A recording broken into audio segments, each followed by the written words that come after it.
Bismillahirrahmanirrahim. Assalamualaikum warahmatullahi wabarakatuh. Selamat malam, salam sejahtera. Saya Cak Lontong, salam lemper. Terima kasih, bahagia sekali rasanya saya malam hari ini bisa hadir di sini. Pak Mulyaman, luar biasa Pak. Beliau ini menganggap saya seperti saudara sendiri. Tadi ketemu beliau di depan, selamat malam Pak Mulyaman. Saudara siapa ya? Sudah menganggap saya saudara. Kalau hari biasa itu menghadap Pak Mulyaman itu waktunya susah sekali, jauh sibuk. Tapi alhamdulillah dan saya bersyukur karena malam hari ini justru Bapak Mulyaman yang menghadap saya. Terima kasih Pak. Maksudnya beliau duduknya menghadap saya. Kalau Pak Tito punya kedekatan emosional dengan saya. Makanya beliau kalau dekat dengan saya itu bawanya pengen emosi terus. Terima kasih Pak Tito. Ini hanya bercanda karena sebenarnya saya ini stres. Saya disuruh stand up dengan tema, makanya saya bawa ini supaya saya tidak salah. Akuntabilitas dan transparansi informasi untuk memenangkan persaingan bisnis dalam era integrasi ekonomi Asia. Memahami arti kalimat ini saja saya kesulitan. Apalagi untuk menciptakan materi joke dengan tema ini. Saya berusaha, semalam saya nggak sempat tidur. Saya berusaha mencari semampu saya. Tetapi menurut saya, pemahaman saya intinya, kita harus ingat dengan apa yang dilakukan oleh PT Kereta Api dengan filosofi gerbong. Untuk melaksanakan tema kita ini, kita butuh peran eksekutif. Maksudnya apa? Biasanya gerbong ekonomi dan bisnis itu berjalan bersama. Nah, gerbong eksekutif ini biasanya hanya menggandeng gerbong restorasi.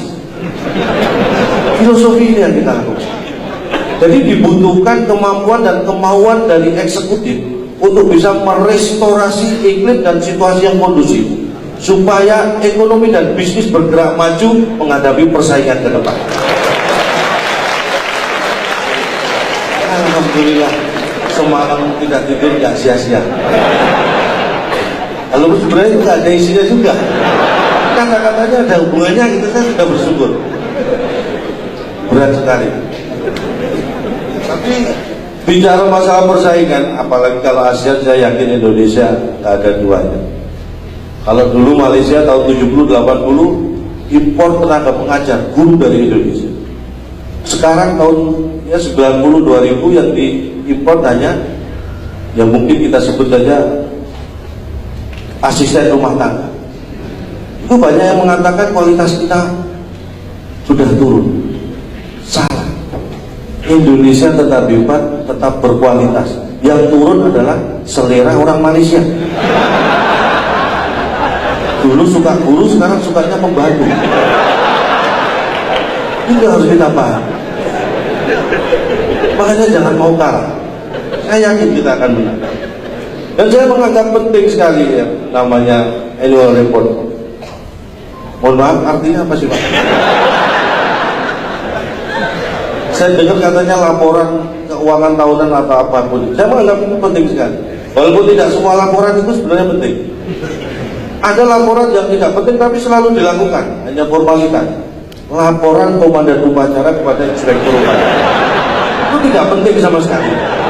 Semua juga sudah tahu kalau kumpul di lapangan semua siap mau upacara, tapi laporan itu tetap dilakukan. Saking tidak pentingnya, ada yang beranggapan bahwa report itu nggak penting.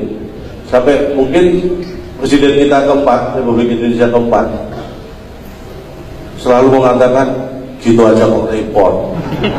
Saking nggak pentingnya report.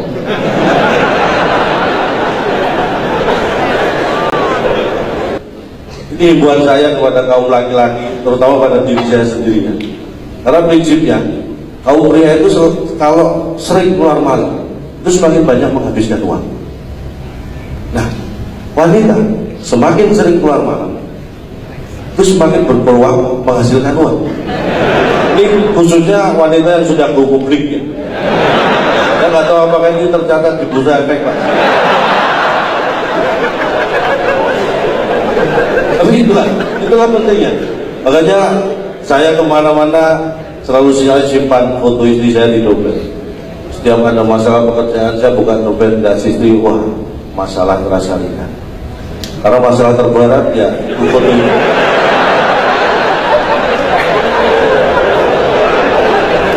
Bicara masalah ekonomi, saya selalu berkutat dengan masalah ekonomi dari dulu. Karena saya secara ekonomi bermasalah terus. Sampai dulu saya mau kuliah, akhirnya saya kuliah di Udayana. Orang tua saya bilang, Udayana nggak usah kuliah, nggak ada kuliah. Jadi kalau ekonomi saya sering mengajak diskusi ya ekonom, pelaku bisnis. Kayak Pak Renal Kasali, Pak Ilmawan Kertajaya, itu sering saya ajak diskusi. Cuma beliau-beliau nggak mau. Tapi saya pegang betul pasal 33 Undang-Undang Dasar 1945 bahwa bumi, air, dan kekayaan alam yang terkandung di dalamnya dipergunakan, dikuasai oleh negara dan dipergunakan untuk sebesar-besarnya kemakmuran rakyat. Saya pegang itu, walaupun kenyataannya kekayaan dan sumber daya mineral kita ini banyak dikuasai asing. Emas, tembaga itu dikuasai asing. Karena apa? Karena pola pikir kita sendiri. Kenapa sumber mineral kita sampai dikuasai asing dan kita tidak bisa berbuat apa-apa? Karena pola pikir kita sudah menganggap bahwa itu sudah tidak asing lagi. Makanya kita membiarkan. Jadi mulai sekarang kita anggap itu hal yang asik, jadi supaya kita berjuang. Berat memang. Karena Gus Mulus dulu kalau kita ikut lagunya Gus Mulus, bukan lautan, hanya kolam susu. Lagunya gimana?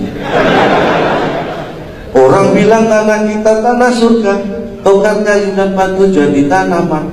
Nah masalahnya kalau sampai sekarang rakyat kita masih belum sejahtera. Siapa yang salah?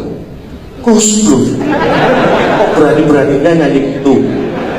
Ini yang berani. Makanya kita harus mewujudkan bersama. Dan saya yakin, karena saya lihat kemiskinan ini mulai menurun. Saya survei sendiri di lingkungan saya. Kemiskinan menurun. Dari dulu kakeknya miskin, bapaknya, sekarang anaknya, cucunya turun.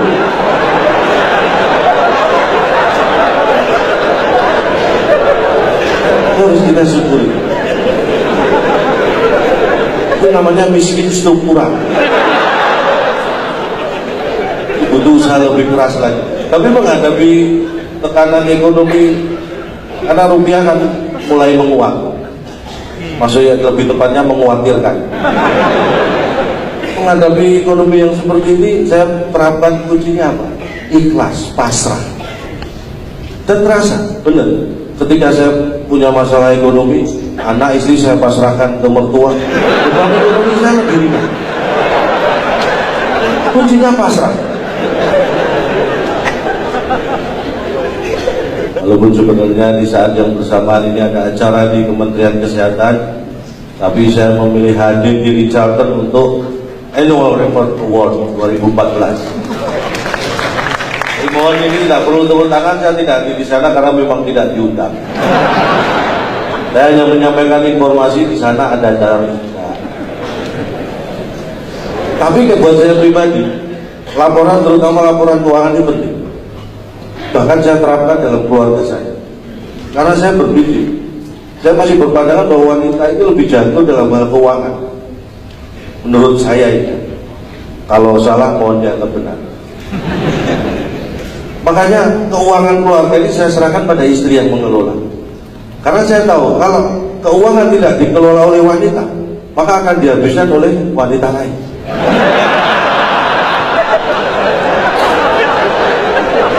Makanya saya anggap penting. Itulah penting. Dan tepuk tangan buat wanita-wanita Indonesia. Karena itu saya ingin menyampaikan, mungkin waktu saya sangat terbatas. Saya harap apa yang saya sampaikan ini kurang. Kalau kurang kan pengen nambah. Kalau pengen nambah dan cara seperti ini saya diundang lagi. Tapi dengan catatan tolong temanya jangan berat-berat Pak. Kita ingin kondisi kita aman supaya ekonomi kita bisa berjalan berkembang dengan baik. mencapai target pertumbuhan ekonomi yang diharapkan. Tapi kadang-kadang kalau saya melihat, kadang-kadang anak kecil itu bakatnya kelihatan mulai kecil. Saya lihat amati tetangga saya, anaknya yang pertama suka nyatet, pemasukan itu dicatat, wah ini gedenya pasti jadi akuntan. Yang nomor 2 itu sukanya perang-perangan, wah pasti jadi tentara. Kalau yang ketiga ini kayaknya jadi polisi, minta uang jajan.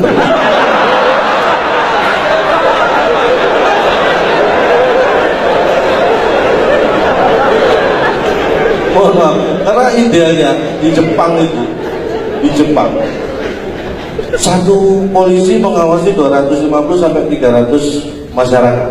Nah di Indonesia ini belum bisa ideal seperti itu, karena 250 sampai 300 masyarakat itu baru bisa mengawasi satu polisi.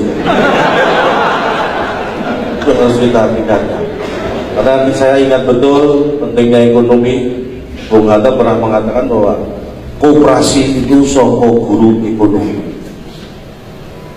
Dan saya nggak prihatin karena justru sekarang ekonomi guru soko koperasi. Ini yang harus kita rubah, terutama koperasi simpan pinjam. Bapak ketawanya kenceng banget Pak.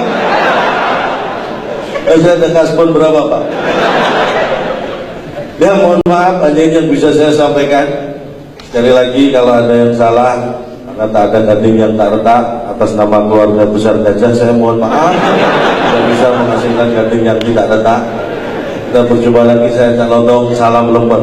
Jangan lupa komen dan like, subrek juga sama lonceng. biar bisa tahu kalau ada video terbaru. Kalau di sosmed lain, Follow kita juga ya. bye bye.